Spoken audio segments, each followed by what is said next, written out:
One of the early topics this season for the Chicago Bulls was Patrick Williams reportedly wanting a $200 million contract. You are now tuned in to Chicago Bulls Central, your number one place for all Chicago Bulls news and content.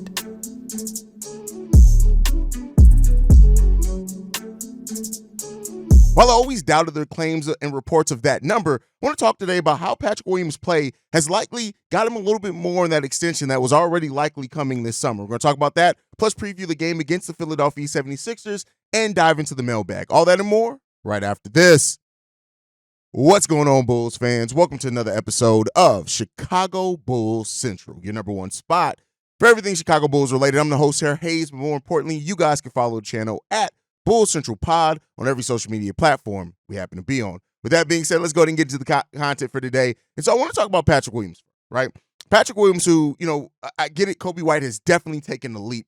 Patrick Williams has taken a step forward that could turn into a leap as well, depending on how he finishes out the season and builds upon it in the offseason. Now, one of the things with Patrick Williams that we have to worry about that we didn't with Kobe is a extension is coming up. Right? Kobe White already signed his extension last season, and then we got this play from him after that extension. So with Patrick Williams being part of the extension, it's definitely going to affect how the Chicago Bulls can attack their offseason.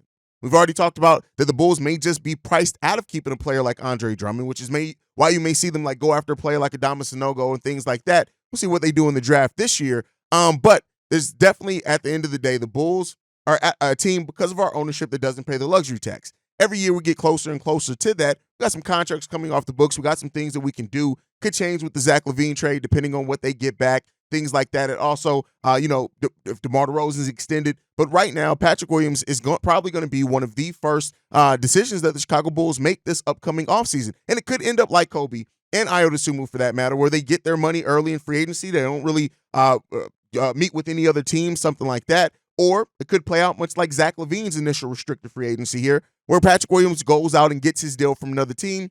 The Bulls let that set the market, and then they match the offer. So it could work out a couple of different ways. But one thing that is in Patrick Williams' control is his play on the court to a degree, right? Of course, if Billy Donovan decides to bench him or something like that, that technically would be out of his control in a way. But so when you look at Patrick Williams' numbers, at least for the month of December, he's averaging 14.2 points per game, 4.5 rebounds per game, 1 steal, 1 block. He's doing that on 51% shooting from the field and 51% from three-point range, and he's taking almost 4 three-pointers per game and hitting at a really good clip. Now, that 51% from three-point range, that's probably not gonna continue. Now, I've said that before. I mean, I think he finished last season above 40%. So it is a strong possibility that Patrick Williams finishes this season with pretty strong numbers three-point shooting-wise. And, I talked about it on a couple of episodes ago. Patrick Williams is really finally rounding out to a true 3-and-D player, because the defense that he's playing right now is some of the best defense of his NBA career. He's the best non-center rim protector in the NBA per statistics. Now,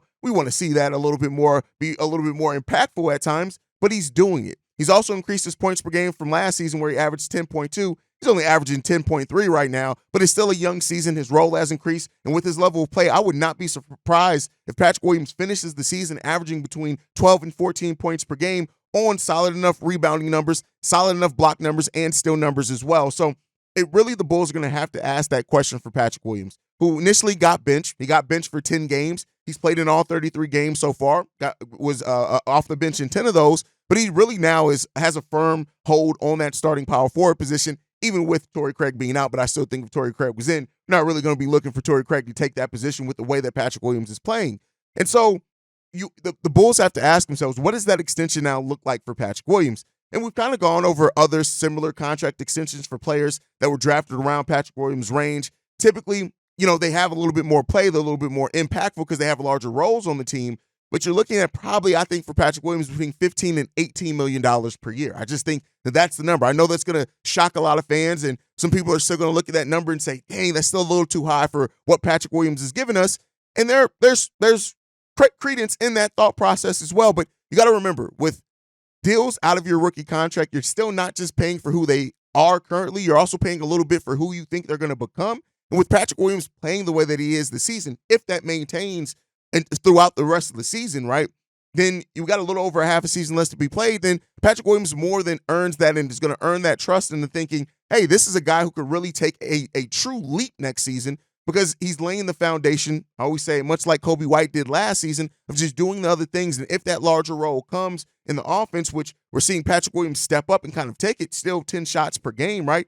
I think that Pat is going to get that extension. I think it's going to be around that number, and I wouldn't necessarily be mad at it because he's finally starting to show those things consistently, right? He's shown them in flashes. We've seen it in flashes every year of his NBA career. He's always had a game or two or 3 games where you really see what Patrick Williams can become, but he's really playing impactful basketball here for the last month in a row. Now, he has to continue that, right? That's the biggest thing, because if Patrick Williams falls off a cliff here in the month of January and February, then maybe he comes back up in March and April to end the season, he's still going to have some questions. But if this stays, and that doesn't mean he's not going to have his cold shooting games. That's going to happen for every NBA player. But you just want to see, you want to look at the week to weeks, the month to month with Patrick Williams, and then also watching the games and seeing how he's impacting those games, especially in wins, and how he's stepping up in moments where we need it. So I think that's what it comes down to with Pat. It's going to be another one of those difficult decisions that this front office has to make, even though I've always said there was very slim to no chance that Patrick Williams wasn't going to get an extension with the Chicago Bulls. You just look at his age, 22 years old. I just don't see this Bulls team giving up on him with still that much potential left untapped in him, and he was their first draft selection. But Patrick Williams is starting to show that decision is going to be based more.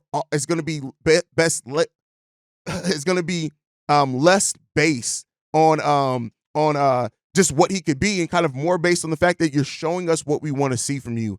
Now let's see if you can build on it. Let's see if you can take your game truly to that next level that we want to see from Patrick Williams. But let me know what you guys think on that one down below. If you're on the YouTube side, if you're on the podcast side, I tell you at the end of the show how to get your thoughts in. But the Bulls also have a game tonight against the Philadelphia 76ers. And this is a game where Joel Embiid is going to be out. And I wish I could then say, hey, well, then this should be an easier game for the Bulls. But we've seen this Bulls team play against teams that are missing pieces before, and it hasn't been as easy as what it was going to be on paper, right? Patrick Williams and Javon Carter are both also listed as questionable, as they both have right ankle sprains as well. So we'll see how that plays into it. But I do think that Joel Embiid being out does help the Bulls in one of the things that we're struggling in right now, and that is Nikola Vucevic being out in this game. So, that's going to help, especially with some size and things that we have there. And, Joel Embiid also is the player that's leading the league in scoring. So anytime you have a chance to play a team that's missing their leading scorer, and on top of that, that guy is also somebody who leads them in a bunch of statistical categories, right? You're gonna want to take advantage of that. Joel Embiid's leading them in points, leading them in blocks, leading them in rebounds.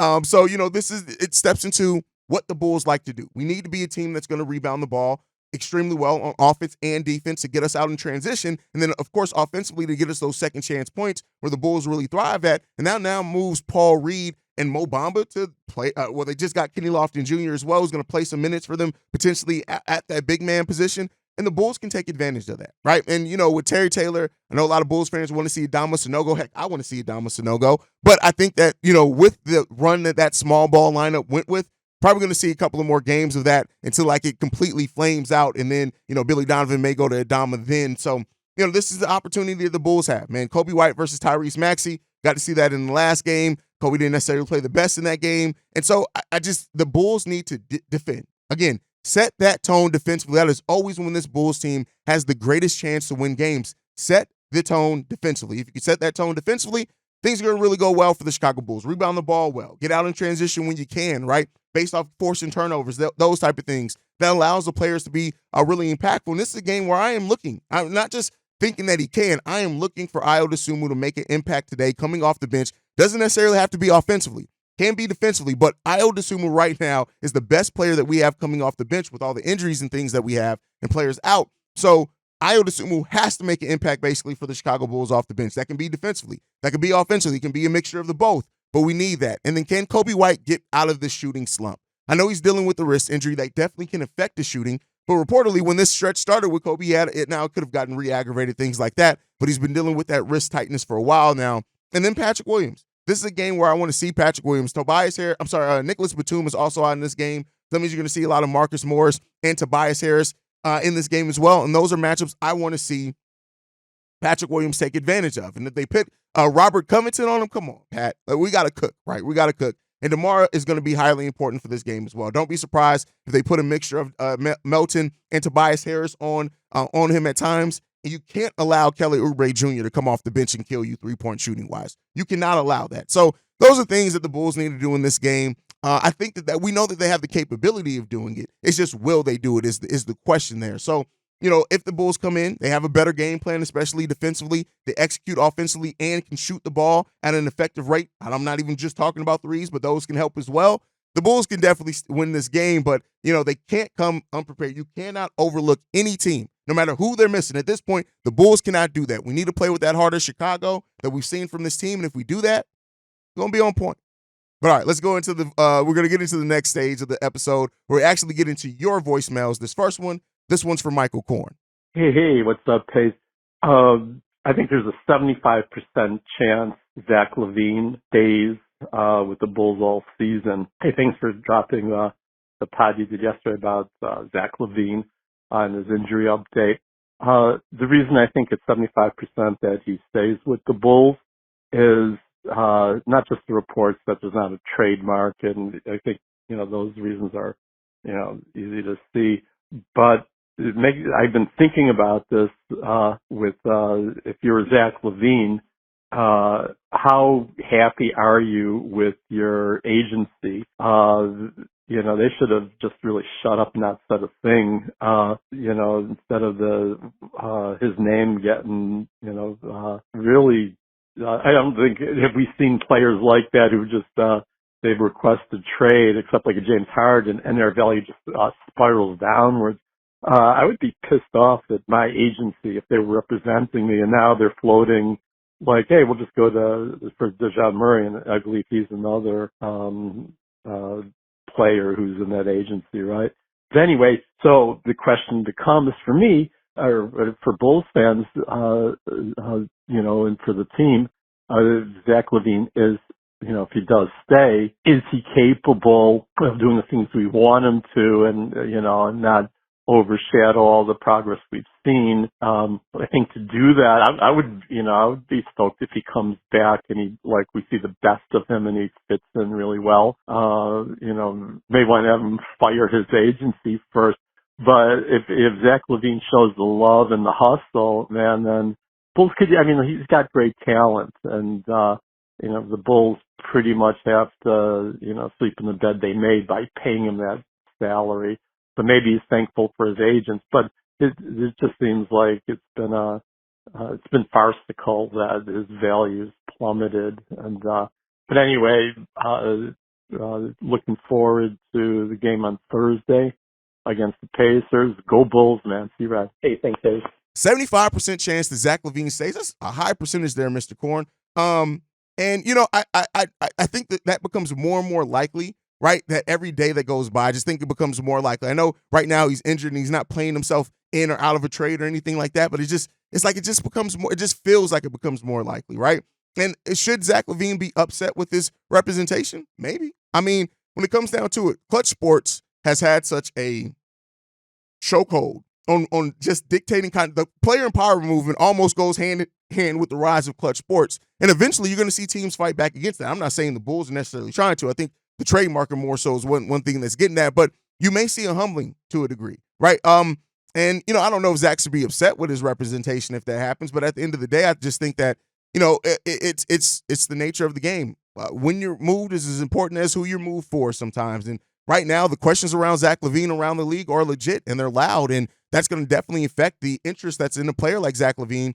And then when you see his team winning without him, that's going to increase those questions even more. Now, to the last part of your question, is Zach capable of doing what the Bulls need him to do? He is more than capable physically. If you look at skill-wise, he's more than capable of that. He has more than enough skill to do what the things that this Chicago Bulls team is trying to do with their offense and things like that. And I actually think it helps solve some of the issues with Zach's basketball IQ and whatnot. But at the end of the day, it's just Willie. Does he want to? And that means sacrificing. And that's not to say that Zach hasn't sacrificed before, but he's going to have to make further sacrifices if he wants to be here and he wants this team to win. If the ultimate goal is, I want to win basketball games, wherever I am, that's what he said. He wants to win. If that's the goal, you're going to have to make sacrifices, especially with the way that this team is playing now. And I guess we'll get those answers here in a couple of weeks because, hey, we're at this point 10 days away from that time period they gave. Now, it could be extended. We saw a video of him running straight forward and curve and things like that, and they're doing it. But at the end of the day, I think that does Zach want to? And if he wants to and wants to win, I think that Zach more than has the skill set to do that. But let me know what you guys think down below. All right, let's get into this next voicemail. This one's from Shay. Yo, Haize, what's up, man? Look, I know a lot of fans are hyped on Andre Drummond after the game he had against the Atlanta Hawks, but I'm here to tell y'all this. Yeah, Andre Drummond put up some good rebound stats, and that was all well and good, but let's think about it for a second. He's done this on his former team that he was the franchise player when he was with the Detroit Pistons. And they didn't win a lot of games. Also, he did this with the Brooklyn Nets, and they didn't win a lot of games. Along with the Cavaliers, and they didn't win a lot of games. You know, Andre Drummond is not the center that you need to have starting. He's one of those centers that weathers the storm until the right center gets back. You know what I mean? Like, now, I'm not saying that he can. I'm not saying that he won't. But I'm just saying, for the most part, let's just pump our brakes here. It's good that he's having a good rebounding game. And we do need him, and he does affect what we do. But it's like, at the same time, let's just stop, man. Yeah, he's younger than Vooch, but just take the time to think, what if he were to match up with the real centers, with the real teams like the Brook Lopez? He will get exposed. And not to mention, when we played against Andre Drummond back in the days, people like Cristiano Felicio, Daniel Gafford, and Wendell Carter used to get their career highs. Hell, even Luke Cornett got a career high against Andre Drummond. And and 2 out of 4 of those players that I mentioned are not even great NBA players. And one's not even in the league anymore. So yeah, I understand. Andre Drummond is a guy that you need on your team, is a guy that you want on your team. But at the end of the day, he's not the starting center, especially in today's NBA, and especially when you know and you've seen. And we've all seen him in the playoffs, what he does against centers that can stretch the floor out and shoot. He can have one good game against him. He may have a good game against Miles Turner, but in due time, it will come back down to reality. That's all I got to say. Anyway, tell me what you think. Peace. And Shay, I share a lot of your sentiments here. It's not that, and I think sometimes when you say things like that, some people will take it as you're saying Drummond's a bad player. Drummond's not a bad player at all. But the role that you play is highly important in the impact that you can have in the game as well. If you throw somebody into a role that they are not ready for, or they're not equipped for, it's not going to look as good as when they're doing the similar things in a different role. And Andre Drummond at this point in his career is the best backup center in the league, and that is a perfect role for him. And he's going to be able to give you some games where he plays great starting wise. That's going to happen. He's going to look like the all-star Andre Drummond sometimes out there, but he's a very limited player. And I think that you've seen like the passing is solid at times, but not solid in kind of half-court situations. The whole getting his own miss thing at times can be good, but then at times it breaks the offense because he's just tipping it, like shooting without getting the ball. Let me pass it out to one of my guards. Let's get a better shot out. Those type of things happen, but Andre Drummond is a player that can impact the game. Regardless of the minutes that you give him, he's going to find a way to impact the game. Some of those mistakes and chance of those mistakes are going to rise with more minutes as well, of course, but he's a player that can impact the game of basketball. And that's not what you can say about a lot of people in the way that he can impact it, especially as a backup center. That's a special talent from Andre Drummond. And, you know, we're Bulls fans, sports fans in general, they like to make these knee-jerk reaction comments, comparisons, things like that. And while I get it, especially after that first game that Drummond played, people were like, he should be starting. It never was that. It was never going to be that. And there are basketball reasons why to that. But Andre Drummond is a great player. I don't like talking bad about Drummond because he is so special at what he does and so elite that this team needs it, uses it, and it always helps us win games when he plays great. And so Andre Drummond is great for what he does. All right, let's get into this next voicemail. This one is from No Sage's son, actually. Let's go ahead and listen to that now. Hi, Haize. This is No Sage's son, and my brother had a question for you. Do you think Andre Drummond will break the backboard? Because I've been seeing a lot of people break the backboard on YouTube.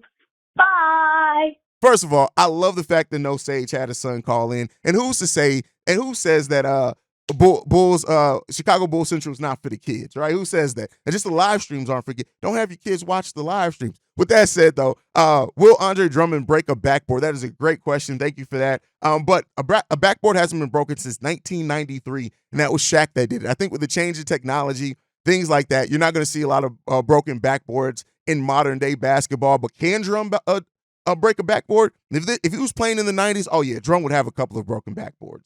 But yeah, it's just not going to happen because it doesn't happen in the modern NBA. It's not that players aren't strong enough. It's just that with the way that the backboards are now, I don't think they can be broken. So great question there, man. Thank you for leaving that voice. That actually made me smile. Thank you for that. All right, let's get into this last voicemail for the day. This one's from the Savior, and he's about to get cooked. Yeah, I hear that cut off the last time, but this is T'Challa the Savior, musician and book author from Chicago. I just want to let you know I'm a diehard Bulls fan, and I'm a diehard Zach LaVine fan. I really respect the blood, sweat, and tears that he put in for our team. You don't understand that Zach LaVine never wanted to get traded, but he still came up in trade rumors. Now, the organization and everybody else is blaming him because he was on bad teams that couldn't get him over the hump. And then Billy Donovan was still figuring everything out, and he's actually a good coach and well respected around the league. So as a human, in the human aspect of it, you not wanting to be getting traded and you the face of the franchise, and then some new guys come in like DeMar DeRozan, which I love. The coach, Billy Donovan, is giving him the last shots and all this other stuff. And then you got young guys still developing, and they don't want to produce how they need to or couldn't, and plus we didn't have development coaches. So we didn't have a very good team. And then the young guys wasn't putting in the work. All Zach LaVine wanted them to do is put in the necessary work so we could become a winning team. Now, with him being out, now they starting to develop more because we have development coaches and things of that nature from this year. And they starting to develop their own game more. That's all he ever wanted. And that's the only way we're going to win. And he's perfect for the system. You know, we didn't have guys to support Zach, DeMar, and Vooch to play in that system. So they leaned heavily on isolation ball. Now, my problem with you is you keep promoting this mainstream narrative as if Zach want to get traded and he's requested and all this other stuff. He's only doing that is because the organization keep planning on trading him for assets. They kept beating down his door with that. He didn't come up with those general ideas. He never wanted it. That's why he signed that contract with us. He gave us everything. He give us everything. And then you still like mainstream media is steady beating him down and acting like he wants to get traded and all this other stuff. And you steady promoting that when he's exactly what our system needs right now. With our players have been developed and they on the stage of their career or where they at right now. You put Zach LaVine in that mix. We have a championship team easily. We have a championship contender team easily. And I hate that narrative that you keep putting out there. He's only feeding off the energy of what the chairman and the basketball executive staff is doing. Now, you need to stop doing that, brother, from what all Zach LaVine has did. All right, so first off, for the fact that you even ended that saying the Bulls can easily be a championship team lets me know you are so caught up in your own narrative that you can't see the forest through the goddamn trees. And let's also be clear on this. Every player is involved in trade rumors. The Chicago Bulls denied every trade call and request that they got for Zach LaVine because they weren't interested in trading him. So to say that, oh, well, his name was in trade rumors, and that's on the franchise, if you can't deal with your name being in trade rumors, but then you don't have the mental fortitude to do this. Every player's name is going to be in that. So the pity party, the woo for Zach LaVine's name being in trade talks, you're about as sensitive as he is if you think that that's real, and you gotta wake the fuck up. You're a grown-ass man, bro. Be one. And then as far as DeMar coming in and getting last-second shots over Zach LaVine, it's about show and prove. Zach LaVine has proven to be one of the worst clutch decision-makers in the NBA. That is exactly why Lonzo and DeMar were brought here to help shore up part of Zach LaVine's game. So if Zach LaVine is in his feelings about DeMar DeRozan getting more last-second shots than him, step your fucking game up, bruh. That's all what it comes down to. And so to say that, oh, it's a narrative, to say Zach LaVine in his representation requested a trade, that's not narrative, that is fact. It doesn't fit you because you want to give Zach LaVine an out and baby the grown-ass man that is Zach LaVine when he wanted out. And like I said before, I understand why he wanted out. If your goal is to win, this Bulls team did not look like it was going that direction. I have no problem with Zach LaVine requesting a trade, and I said that. But the bigger thing that I had a problem with was his play on the court at times after that trade shit came out. That is not excusable. So you can miss me with all this narrative-ass bullshit, mainstream-ass media, but guess what? You sitting there, me mainstream media, come the fuck on, bro. And on top of all of that, you sit there with your dumbass points and you don't even know how to, like, bro, fix your phone. Fix your phone. Don't come here with that bullshit, because that will get you cooked around here at Chicago Bulls Central. And that, educate yourself, young man, and wake up to the realities of what's going on with this situation. It's fine to be on the player's side, but don't try to turn it into something that it's not, because people like me who actually know the facts will cook you. But thank you guys so much for tuning in to another episode of Chicago Bulls Central. Make sure you guys are following the show at Bulls Central Pod. You can send us any feedback, questions, comments, concerns, bullscentralpod@gmail.com. Lastly, if you want to leave a text message and our voicemail, the number to do so, 773-270-2799. We are the number one spot for everything Chicago Bulls related, thanks to you guys. And like I like to end every episode on, go Bulls. Love you guys. See red if you can, y'all. Peace. This has been a presentation of the Break Media.